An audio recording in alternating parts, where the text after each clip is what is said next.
98.5, it is weekdays with Mike. Good morning. It is nice to be with you on this Monday morning. Now, this week is National Asbestos Awareness Week, and the campaign is asking Australians to think twice about asbestos. The campaign challenges complacency by reminding home renovators and tradespeople that the danger of asbestos is far from over. And with me today in the studio is Support Network Coordinator Liz and co-founder and director Joe of Reflections. Good morning. It's nice that you're both in the studio. Good morning. Good Thanks morning. for having us. Thank you. Now, first of all, to you, Joe, you are the co-founder and director of Reflections. Can you just explain a little bit about what Reflections actually is? So Reflections was founded based on my father's legacy, actually. So prior to 2010, I knew very little of the risks of asbestos and certainly couldn't pronounce mesothelioma. It's not a word you want to have to learn, trust me. Dad was diagnosed with the terminal cancer in 2010 and given 6 to 9 months to live.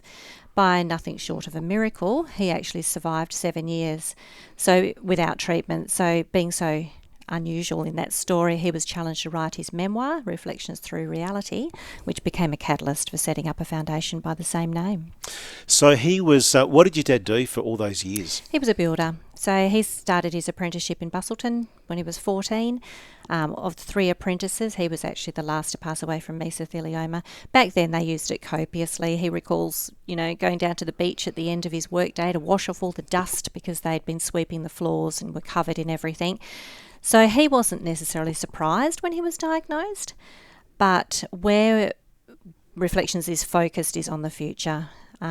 There's a lot of trade, there's so much in situ asbestos in our environment. Western Australia has the highest rates of mesothelioma in the world and possibly the most in situ asbestos. You just need to see all the broken down fencing, roofs. So it's awareness for the younger generations.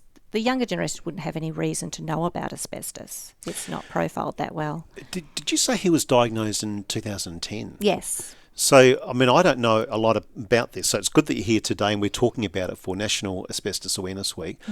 I would have thought it was something in years gone by and it was everything's all sorted and everything's safe, but that's not that long ago. No, and you've hit on the touch point there. I'm a building designer as well, and when I'm out on site, the number of times the lack of awareness and worse, the blasé attitude, she'll be right, mate. The National Asbestos Safety and Eradication Agency just did a survey only 3 months ago. They surveyed 1,500 homeowners and only 1/3 of them could say whether or not there might be asbestos on their property, which is probably too low. When you look at the COVID situation we've just been in, people in lockdown, unfortunately I predict another wave coming out of that in another 20, 30 years because people have been home. They haven't necessarily wanted to have trades on their property, so they've tackled these projects themselves. Asbestos was in over 3,000 products across all industries, so we don't expect people to know where it is and where they'll find it.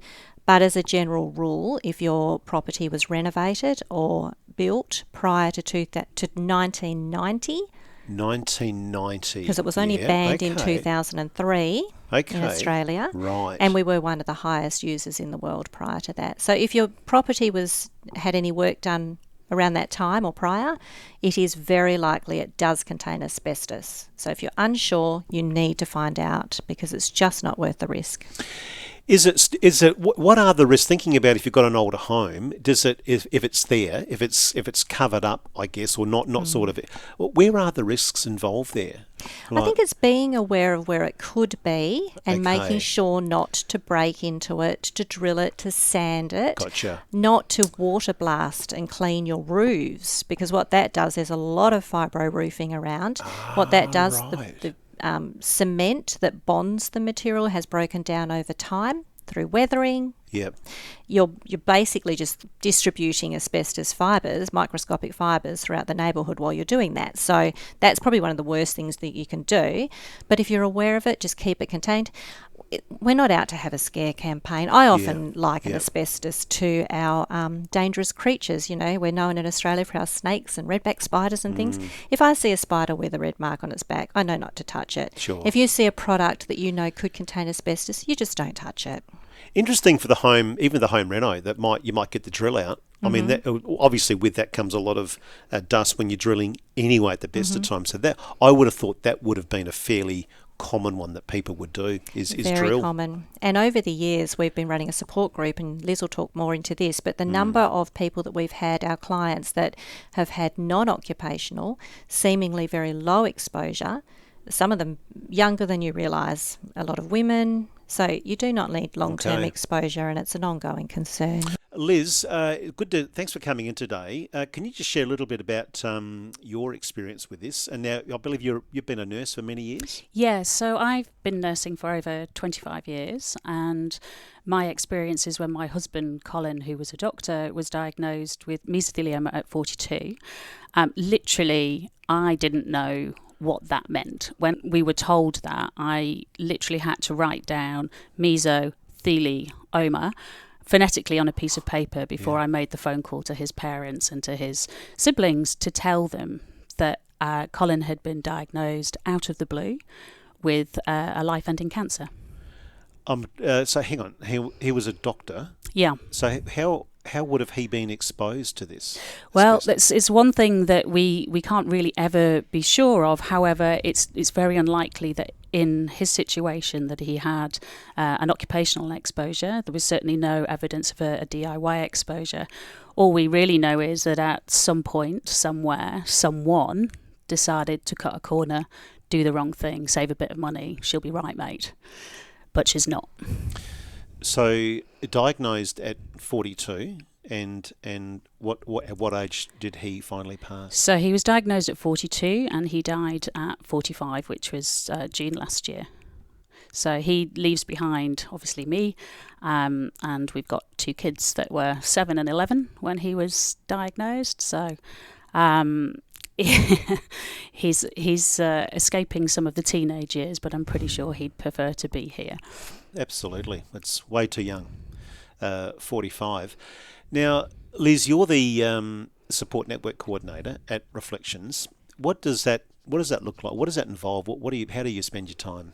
Okay, so it's actually a reasonably new role. We're one of the first people in WA to actually provide a specific support network coordinator. I use a combination of my nursing background along with my lived experience with mesothelioma and with looking after Colin, but also now having an awareness of what the holes in the system look like for someone with meso. My job, as I see it, is to support people who have recently been diagnosed and to provide some hope, because it's very difficult when you're firstly diagnosed with this disease, which is terminal from diagnosis. There's very few treatments. It's very easy to fall into a dark place and wonder what's the point in going on. And so my job is to provide hope and support, but also to help people have those difficult conversations with their friends and family that they're now facing. Is this unique to Perth, this sort of support for when we talk about, you mentioned meso, that's how you would describe it? Yeah, as far as we're aware, we're the only people providing a support groups in person. We also provide an online support group through a private Facebook group. And my clients can call me if they just need a chat, if they've had some news that they're not sure how to interpret, if they're struggling with something that maybe falls outside of many of the remits of the sort of the major cancer support services. It's something that's identified by meso sufferers is major cancer support services are often talking about after treatment, surviving cancer, and that's not an option for our clients, and that's why having a specific support person in this space is really important. When my father was diagnosed, he and a couple of others in the similar situation said, let's start a coffee morning.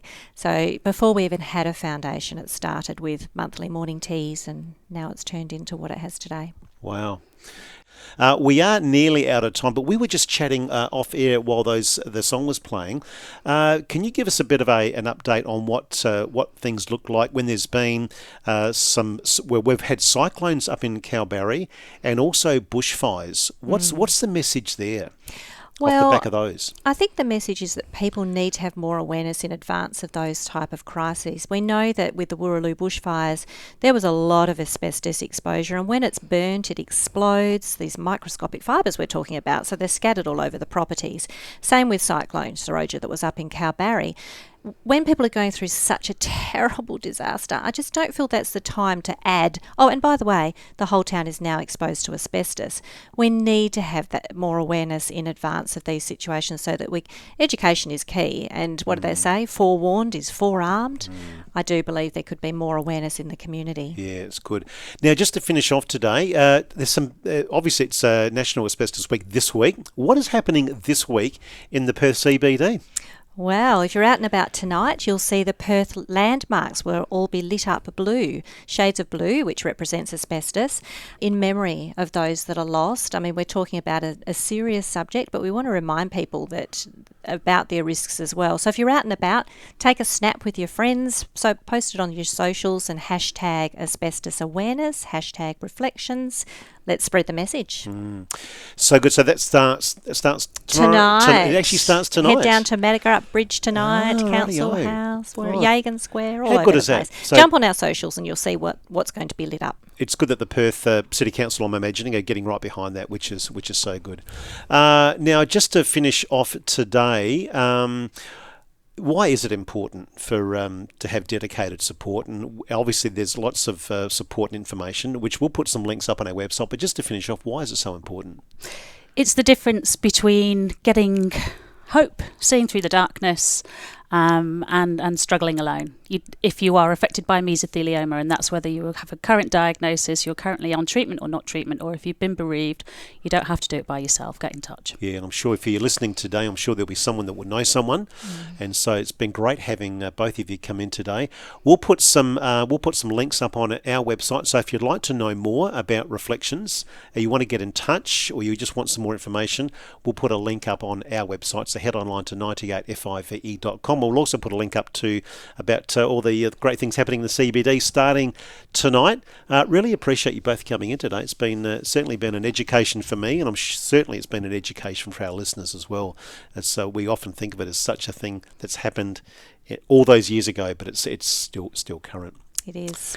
Thank you Thanks very much for having us. Appreciate you both coming in. Joining me in the studio this morning has been Support Network Coordinator Liz and Co-Founder and Director Joe from Reflections. You are on 98.5 and this is Weekdays with Mike. Good morning.